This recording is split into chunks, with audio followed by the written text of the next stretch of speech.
어떻게 이거는 단독 보도입니다. 예, 처음 듣고 있어서 이렇게 놀랐는데 너무 많은 여기 이야기를 서울까지 올라오니 그래서 서득이 있었습니다. 하고 있는 거예요. 더 화를 화나게 만들고 있는 거예요. 또 인터뷰를 하면서 제가 약간 열정적으로 바뀌기 시작을 합니다.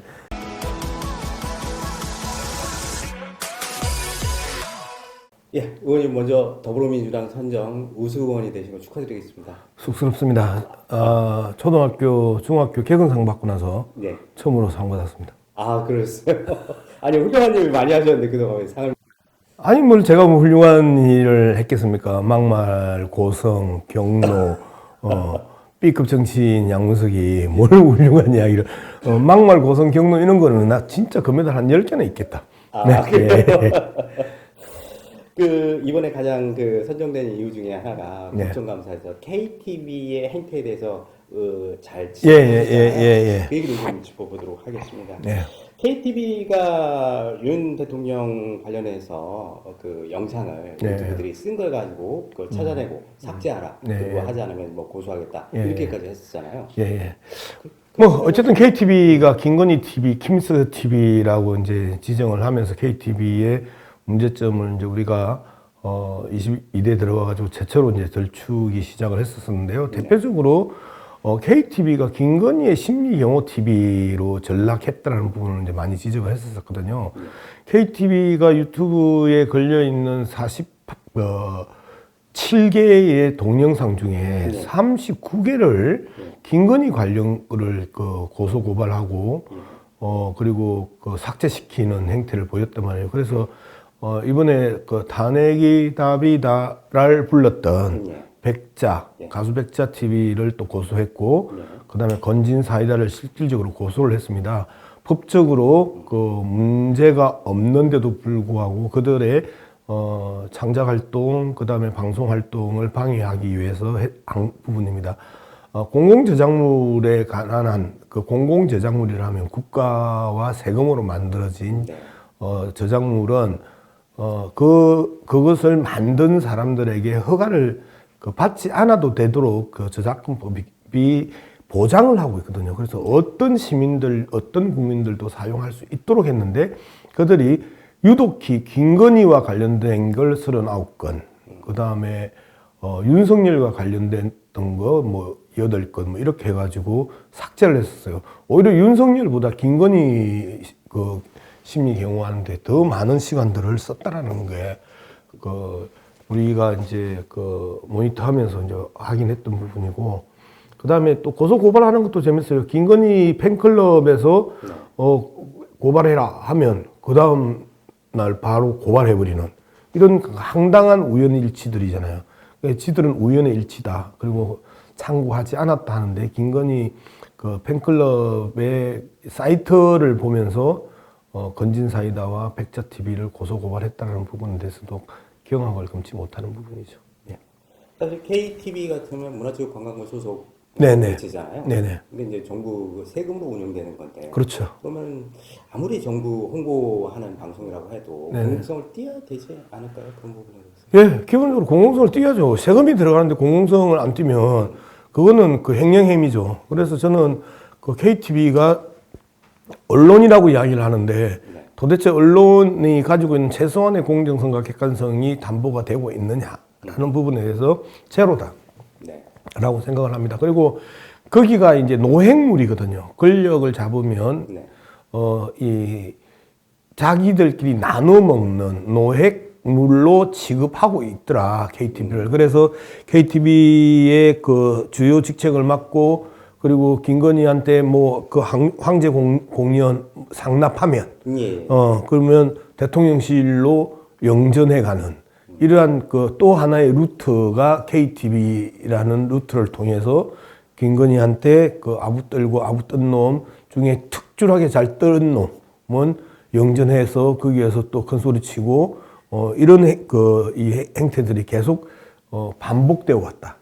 최근에 종묘에서 사적으로 코보나 컨텐츠 시절에 전시회 했던 관계자들을 불러가지고 일방적으로 자기들이 그 차담회를 합니다. 그것도 기본적으로 종묘라는 문화재에서 어떤 행사를 하려고 하면 5일 전에 신고하고 그다음에 국능 이 심사위원회의 심의를 거쳐서 그 행사를 할 수 있거든요. 그런데 5일 전에 한 것도 없어. 그다음에 행사 자료를 낸 것도 없어. 그다음에 심의를 거친 것도 없어. 그다음에 비용을 지불한 것도 없어. 심지어 휴관일에 휴관일에 그런 차담회를 해요. 이런 그 범죄 행위들이 줄줄이 그 드러나고 국가유산청 청장은 공식 행사인 줄 알았다. 그래서 하라고 했다라고 이야기를 하는데 그게 말이 됩니까? 나중에 보도되고 나서 공식 행사인 줄 알았다. 이런 식으로 거짓말을 해요.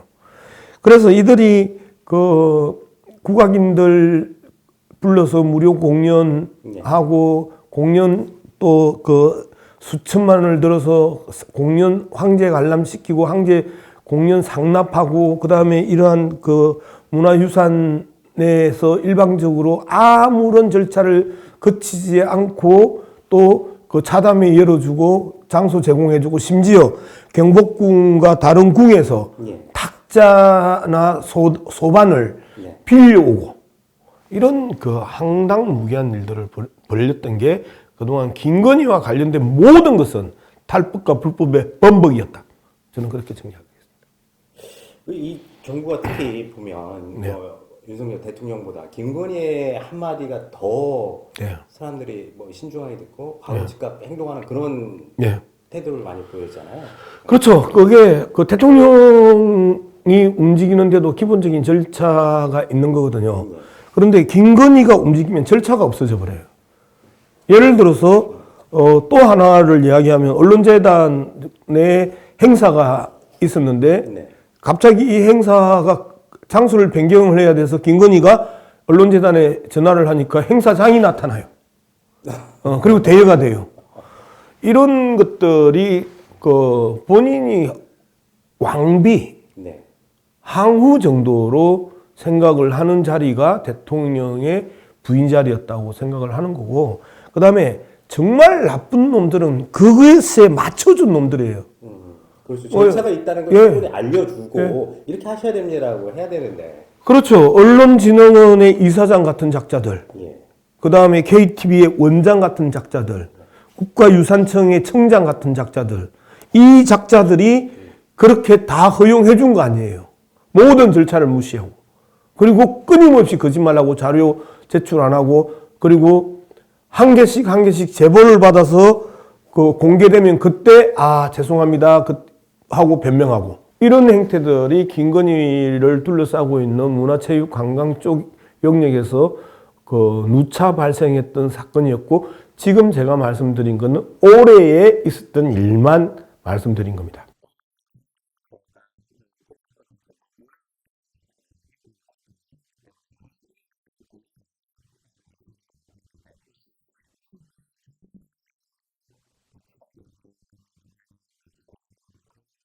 또 혹시나 나는 그 대표적으로 관광공사 사장 문제였었잖아요. 제가 집요하게 문제 제기했던 조선일보 출신 강훈이라는 작자가 개인적인 문제로 대통령실에서 쫓겨났음에도 불구하고 한국관광공사 사장으로 그 노미네이트되고 그 다음에 사실상 1순위로 올라가는 이 과정들이 있었잖아요. 결국은 저도 집요하게 이 부분에 대해서 문제 제기를 했고, 여러 가지 요인에서 본인 스스로가 결국은 그 사퇴를 했었지만, 국가 예산 6천억이 들어가는 한국관광공사 사장의 김건희의 씨다바리가 언감생심 쳐다보지도 말아야 되는 그 영역에 쳐다보고 아무런 전문성도 관련성도 없는데 오로지 김건희 씨다바리 했다라는 이유로 한국관광공사 사장으로 노미네이트 되고, 사실상 그 임명 직전까지 갔잖아요. 맞습니다. 그런데 이제 그 사이에 자기들 권력 내부의 투쟁이 있었던 거죠. 김건희 라인과 비서실장 정진석 라인이 갈등을 하면서 인사위원회 위원장인 정진석이 계속해서 보류하면서 결국은 강훈은 낙마를 시켰는데, 김건희의 입김이 얼마만큼 강범위하냐면요. 예를 들면 제가 그 언론계에서 알고 있던 사람이 그 진술한 내용입니다. 한국언론진흥원에 네. 윤석열 파하고 김건희 파가 두 파가 있는 거야, 이 사진에. 아, 그래요? 그래가지고 결국은 윤석열 파가 김건희 파에 의해서 그 제거가 돼. 아, 이사급들이 네. 중에 지들끼리. 그 정도로 윤석열 파와 김건희 파가 같은 단체의 이사급 또는 본부장급으로 들어와가지고 지들끼리 권력 투쟁을 하고 김건희 파가 다수파, 대부분이 공개하는 김건희 파가 다수파라는 거 아니에요? 그래서 윤석열 파를 갖다가 제거해 나오는 과정이 올해 내내 이루어졌다는 거예요. 어떻게 이거는 단독 보도입니다. 예, 처음 듣고 있어서 이렇게 놀랐는데 네. 부부지간에도 그 권력 다툼이 있었네요. 자기 라인에 줄을 계속 세웠다는 거잖아요. 민주당 내부에서 계속해서 이야기하는 게 대통령실에 각 부처가 있을 거 아니에요. 각 부처가 뭐 서너 명이든 뭐 대여섯 명이든 각 부처가 있으면 그 중에 꼭 한 명은 김건희가 꽂아 넣은 애들이 있다는 거예요. 예. 그러니까 대통령한테 그 올라가는 보고는 절차를 거쳐서 올라가잖아. 네. 그런데 김건희한테 보고는 실시간으로 올라가잖아. 그러니까 김건희가 다 장악을 할 수밖에 없는 거죠. 정보와 보고 개통을 김건희가 다 쥐고 있으니까. 그러니까 윤석열이 이 정보의 속도와 질이 이미 김건희한테 떨어지니까 김건희한테 예속되는 이러한 현상들이 계속해서 벌어질 수밖에 없었다는 이야기들을 우리 정보 라인들과 그다음에 각종 제보를 보면 이렇게 이야기를 일반화시켜서 이야기할 수 있다. 저는 그렇게. 오늘 너무 많은 여기서까지 올라오니 설득이 있었습니다. 예. 계엄에 대한 얘기를 좀 지금 이제 좀 이어가도록 하겠습니다. 지금 의원님께서 9월 기자회견 한 게 굉장히 이제 계엄 이후에 다시 회자가 되고 있습니다. 이제 장군들 나무 위키 그때는 굉장히 많은 사람들이 터무니없는 얘기다. 그런 걸로 어떻게 과연 뭐 계엄을 상상할 수 있는 거냐? 너무 과도한 지나친 해석 아니냐라고 생각을 했는데 지금 보니까 그렇지 않은 것 같습니다. 근데 비하인드 스토리를 이제 제가 들었던 비하인드 스토리인데요. 이제 이재명 대표가 올 연초에 식칼퇴를 당하잖아요. 예. 그리고 나서 이재명 대표가 이제 곰곰이 이제 고민을 했던 거지. 테러 이후에 또 저들이 무슨 짓을 할 수 있을까? 이제 이 고민들을 아주 깊게 했다는 거 아니에요? 그리고 나서 계엄 외에는 테러 이후에 나올 수 있는 최대치는 계엄 정도밖에 없는데라고 생각을 했던 거예요. 그래서 박선원 의원을 불러요. 그래서 이제 박선원 의원의 박선원 의원이 국정원 차장 출신이잖아요. 그리고 보좌진이 국정원 출신과 국방부 출신이 있는 거야. 그래서 이제 박선원 의원한테 혹여 한번 취재를 해보세요라고 이제 대표가 박선원 의원한테 이야기를 합니다. 그리고 이제 박선원 의원이 실질적으로 본격적으로 취재를 합니다. 그래서 뭐 새벽 1시, 2시까지 보좌진들이 국정원과 국방부를 계속 만나면서 술을 마시면서 조금씩 삐집고 나오는 개연성들, 실마리들을 잡기 시작을 해요. 그리고 이거 계엄이야라고 박선원 의원과 이재명 대표가 확신을 하고 김민석 그 사이에 또 김민석 수석도 같이 취재가 동시에 들어간 거예요. 그래서 이제 두 분이서 8월에 계엄에 대한 확신을 가지고 이제 이야기를 하고, 자, 계엄의 확신을 가지고 이제 우리 지도부가 던졌는데, 지도부가 던진 내용에 대한 물증이 없는 거야. 그렇죠. 일단 들은 얘기밖에 없어요. 물증이 없는 거잖아요. 그러면 지도부가 이렇게 계엄에 대한 경계감을 아주 강력하게 비치면서 던졌는데 거의 모든 사람들이 21세기 백주 대낮에 무슨 계엄령 하고 다 픽픽거리고 웃었잖아요. 괴담이라고 이야기했단 말이에요. 그 과정에 있어서 이제 저희들이 나무위키를 이제 주목하게 됐고, 그랬더니 4월 총선이 끝나고 나서 여인형. 방첩사령관. 옛날 보안사령관이잖아요. 옛날 기무사 사령관. 이 여인형이 나무위키에 자기 이름을 삭제를 해요. 얘 충암파인데. 계속해서 김용현과 여인영을 중심으로 했던 중환파를 김민석, 박선원이 계속해서 그 문제 제기하고 있을 때예요. 여인영이 4월 총선 끝나고 나서 그 자기 이름을 나무위키에서 삭제를 해서 여인영이 누군지는 이제 모르게 된 거야. 그리고 줄줄이 육군 그 장군들이 줄줄이 네. 나무위키에서 삭제를 해요. 6월 달에 들어가니까 이제 공군 해군까지 나무위키에서 삭제를 하네. 이거는 뭔가 물 밑에서 내밀한 그 군대의 조직적인 움직임이 있다고 저는 봤던 거죠. 그래서 제가 운영위에 가가지고 당시 국방부 장관이자 이 안보실장, 대통령실 안보실 이제 이미 이제 국방부 장관은 김용현이 그 인사청문회를 하고 있는 중이었었고, 그다음에 이제 안보실장을 그 겸직하고 있던 신원식한테 제가 물어보죠. 네. 신원식은 절대 그런 일 없다. 나는 모른다. 절대 그런 일 없다. 그때 그렇게 그렇게 답변을 했었어요. 이미 그 당시에 신원식은 배제됐거나 또는 주역이 아니었거나 이 두 가지의 이제 가설을 세울 수 있는데, 그러면서 나무위키를 이제 강력하게 이야기를 치고 갔었는데도 불구하고 모른다고 하니까, 그러면 김용현이 한 거야. 그리고 여인영이 한 거야. 그리고 너희들 지금 계엄 준비하는 거야. 그러면서 제가 박근혜 때 계엄 준비와 관련된 문건을 이 국감장에서 띄웠단 말이에요.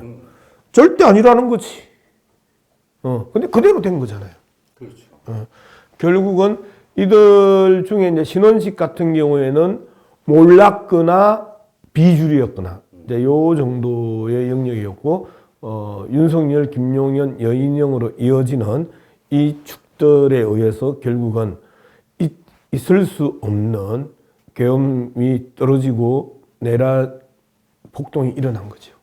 뭐 지금 다시 생각해도 뭐 끔찍한 그런 일인데, 네. 아까 이제 KTV 얘기 잠깐 돌려보면 네. KTV가 그때는 이제 김건희에 대한 방송으로 앞장섰지만 또 계엄 이후에 KTV가 또 어떻게 방송을 하려고 하는 그런 계획들이 또 네. 있었나요?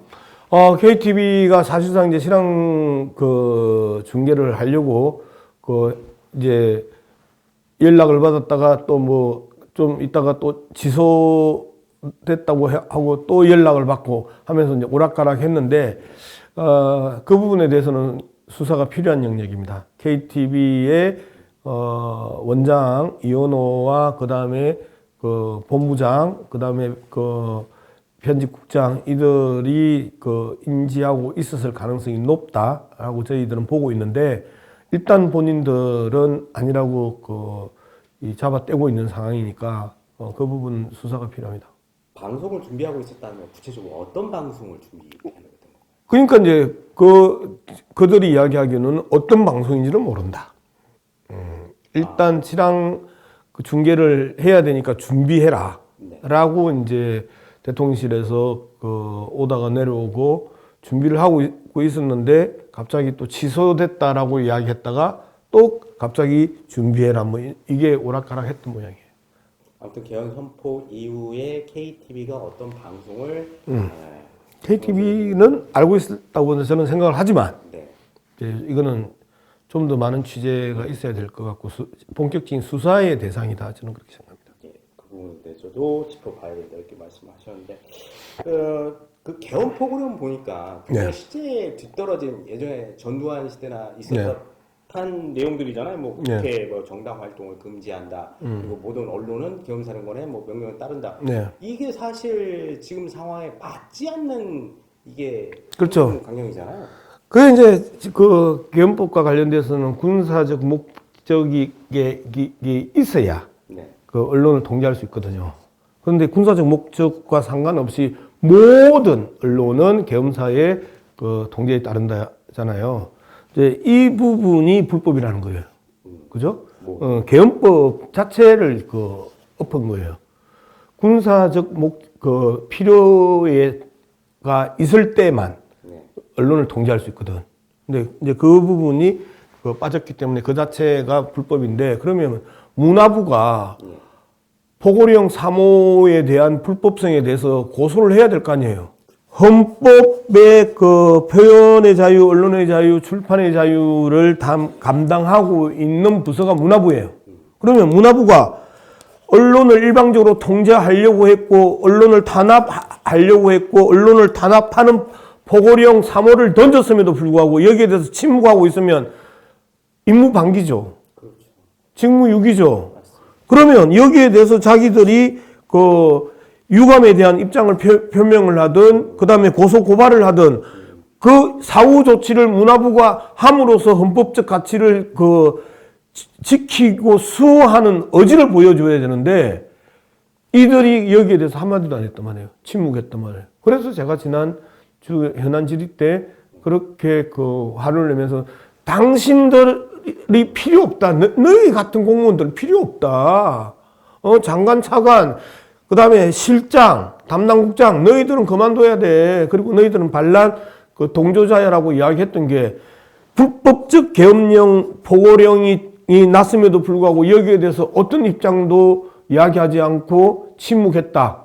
그러면 국민들 입장에서 계엄이 떨어지면 당연히 모든 언론은 계엄군의 통제에 따라야 되는 게 상식이 돼버려요. 불법인데. 네. 계엄령법의 불법인데. 그렇기 때문에 이 부분에 대해서 문화부는 절절하게 자기 반성과 그 다음에 여기에 대한 법적 책임을 져야 된다는 게 제 입장입니다. 앞으로 이런 일이 다시 일어나지 않도록 우리 이제 의원님께서는 문화체육관광부 소속 위원이니까 네.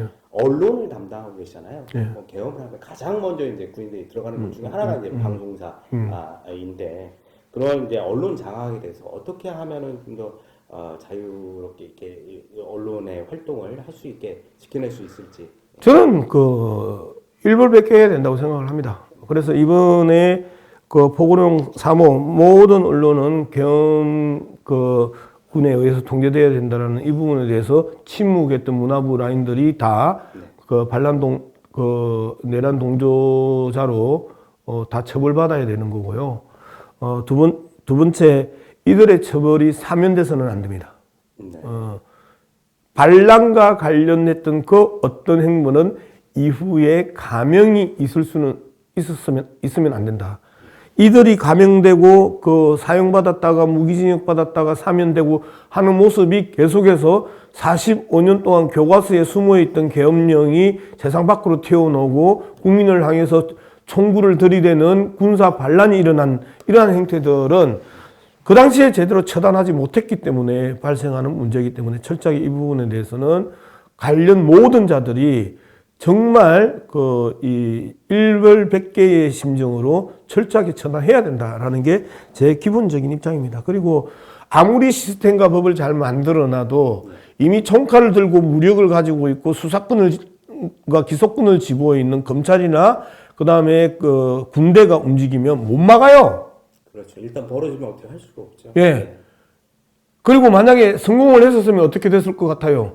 많은 기자들이 구속되고 많은 국회의원들이 감금되고 고문받고 얼굴 피칠갑하고 온몸 신됐을 거 아니에요. 그리고 이 사람들 다 드러내고 그리고 모호한 인간들 박쥐 같은 인간들이 그걸 대체했을 거 아니에요. 그게 뭐예요? 민정당과 민한당이죠. 1980년부터 1985년까지 신민당이 등장하기 전까지 위성야당, 사이비 야당, 민한당이 5년을 지배를 하잖아요.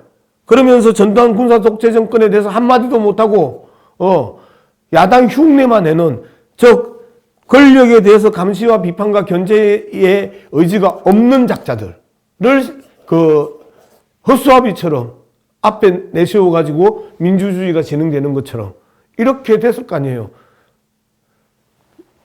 여러분들도 기자질 하는 거 못할 뻔했어요. 우리 정치질 못할 뻔했어요. 그들은 기자질이라고 생각하고 정치질이라고 생각하는 거야. 그들에게 비판하는 자들에 향해서는.